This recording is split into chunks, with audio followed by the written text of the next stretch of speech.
Hello Somulu, ఎలాగున్నారు? అందరూ బాగున్నారు అనుకుంటున్నాను. ఇది మీ యువతకి నేను చెప్పే ఒక అడ్వైజ్ అనుకోండి. అసలు లోన్ యాప్స్ ఎందుకు తీసుకుంటారు స్వామి?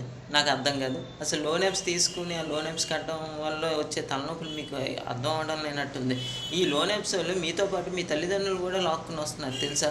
మా ఫ్రెండ్ రీసెంట్గా ఐఫోన్ తీసుకున్నాడు నార్మల్ ఫోన్ తీసుకోవచ్చు కదా.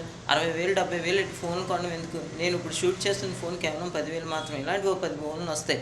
లోన్ యాప్స్లో లోన్ తీసుకుని మరీ కట్టుకొని ఫోన్ కొనుక్కునేంత బాధ ఎందుకు?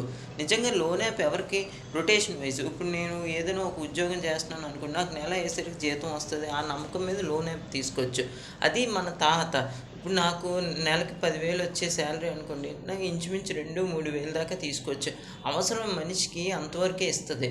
అంతేగాని మనం ఏదో సాధించేద్దాం, ఏదో చేసేద్దాం, లోన్ యాప్స్ జోలికి వెళ్ళారంటే అనవసరం మీ ఫ్యామిలీతో పాటు మీరు కూడా చిక్కుల్లో పడతారు. అసలు చాలా దారుణం ఏంటంటే, మా ఫ్రెండ్ ఎంత అనుభవిస్తున్నాడు తెలుసా ఇప్పుడు. వాడు ప్రతి నెల లోన్ క్లియర్ చేయడానికి వాడు పార్ట్ టైమ్స్ చేస్తున్నాడు. స్విగ్గీ, జొమాటో ఇవన్నీ చేస్తున్నాడు. కానీ ఇటు లోన్ యాప్స్ క్లియర్ చేయలేకపోతున్నాడు, అటు కెరియర్ మీద దృష్టి సారించలేకపోతున్నాడు, అసలు వాడు జాబ్ సాధించలేకపోతున్నాడు. ఇప్పుడు ఐఫోన్ వాడికి ఏం తిండి పెడుతుందా? ఐఫోన్ ఏం వాడికి తిండి పెట్టట్లేదు. ఏటి ఆ స్విగ్గీ, జొమాటో చేయడానికి ఐఫోన్ ఎందుకు? నార్మల్ ఫోన్ ఉన్నా సరిపోద్ది. దయచేసి లోన్ యాప్స్కి దూరంగా ఉండండి ప్లీజ్. లోన్ యాప్స్కి ఎంత దూరంగా అంటే అంత మంచిది. బెట్టింగ్ యాప్స్ మీద ఎలాగైతే జనాలకు అవేర్నెస్ వచ్చిందో, లోన్ యాప్స్ మీద కూడా అలాగే రావాలని నేను మనస్ఫూర్తిగా కోరుకుంటున్నాను. Thank you friends.